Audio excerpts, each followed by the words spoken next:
There is a system in your brain doing exactly what it evolved to do. The problem is that your life no longer matches the environment it was designed for. Your brain does not hate you. It is just profoundly confused about what year it is. It thinks you are still living in an environment where calories are scarce, predators are real, and social rejection means death. So when you procrastinate on a work email, binge on sugar at midnight, or spiral into anxiety over something that will not matter in a week, your biological machinery is not malfunctioning. It is functioning exactly as evolution wired it to function. The issue is that evolution is a terrible project manager and never got around to updating the software. Here is what actually happens. Your brain has a threat detection system that evolved to keep you alive in environments where danger was immediate and physical. A rustling in the bushes could be a predator. Social exclusion from the group could mean starvation. Uncertainty about where your next meal would come from was a legitimate survival concern. So your amygdala, the part of your brain responsible for processing fear and threat, became incredibly sensitive. It learned to err on the side of caution. Better to overreact to 100 false alarms than to underreact once and get eaten. This was adaptive. This kept your ancestors alive long enough to reproduce. But now that same system fires at full intensity when you get a vague email from your boss, when someone does not text you back, or when you have to make a decision with incomplete information. Your amygdala cannot tell the difference between a predator in the bushes and a passive-aggressive Slack message. Both register as threats. Both trigger the same cascading stress response. This is where people usually get it wrong. They assume the solution is to calm down, to think rationally, to remind themselves that the email is not actually dangerous. But your amygdala does not speak the language of rational thought. It operates on a much faster, older circuit than the CEO of your brain, the prefrontal cortex, which handles logic and planning.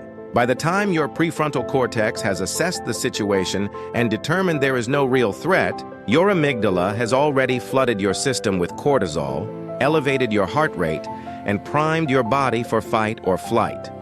You are trying to reason with a system that does not care about reason. It cares about speed.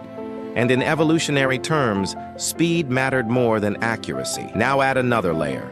Your reward prediction system, the dopamine-driven circuitry that motivates you to pursue goals, also evolved in a very different context. In ancestral environments, rewards were tangible and immediate. You hunted, you got food, you gathered, you had resources. Effort led to predictable outcomes. But in the modern world, most rewards are abstract, delayed, and uncertain. You work on a project for months with no immediate feedback. You send out job applications and hear nothing back. You try to build a habit and see no visible progress for weeks. Your reward prediction system was not built for this. It expects clear signals that effort is paying off. When those signals do not come, dopamine drops. Motivation evaporates. What looks like laziness or self-sabotage is actually your biological machinery withdrawing investment from a task that is not producing the expected returns. From your brain's perspective, you are wasting energy on something that might not pay off. And in a calorie-scarce environment, wasting energy could kill you.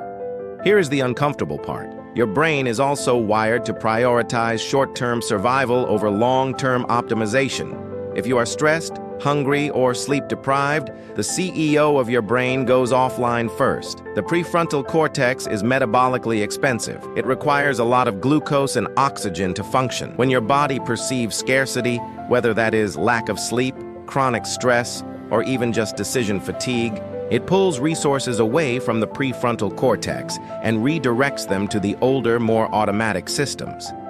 The amygdala stays online. The reward prediction system stays online. But your capacity for impulse control, long-term planning, and emotional regulation shuts down.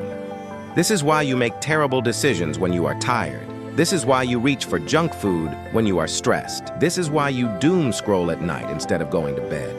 It is not a failure of character. It is hardware adaptation under conditions of perceived scarcity. Let me pause for a second and ask you something people rarely ask honestly. What is the hardest part of living with this? Not the version you explain to others, but the part you deal with alone.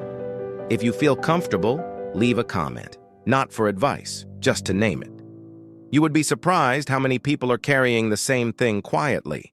So what actually works is not trying to override these systems with willpower. Willpower is a finite resource, and you are fighting against machinery that has been optimized over millions of years. What works is designing your environment so that the default path is the one you want to take. This is friction design. You make the good behavior easier and the bad behavior harder.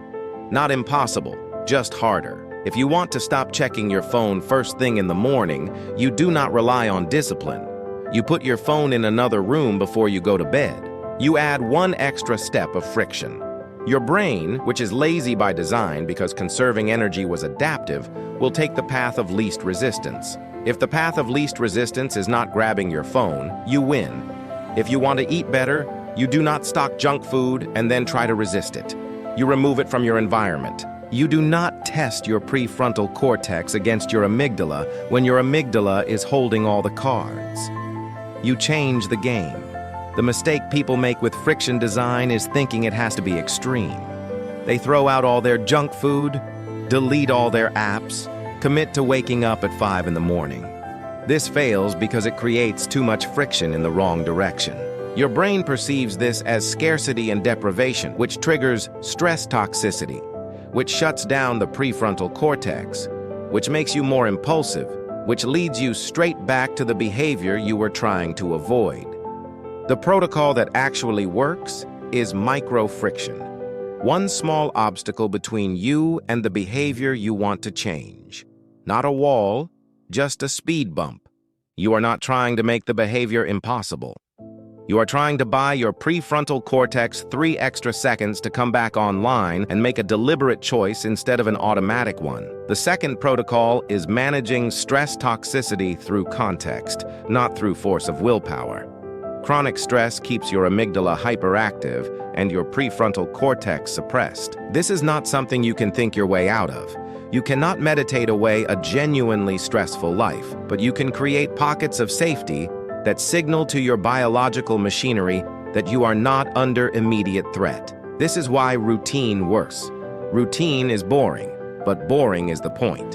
Your amygdala interprets predictability as safety. When your environment is predictable, your threat detection system can relax. When it relaxes, your prefrontal cortex gets more resources. Suddenly you have impulse control again. Suddenly, you can delay gratification. This is not because you became more disciplined. This is because your brain reallocated resources back to the part that handles discipline. The failure mode here is mistaking routine for rigidity. People build a perfect morning routine, and then one day something disrupts it, and the whole thing collapses.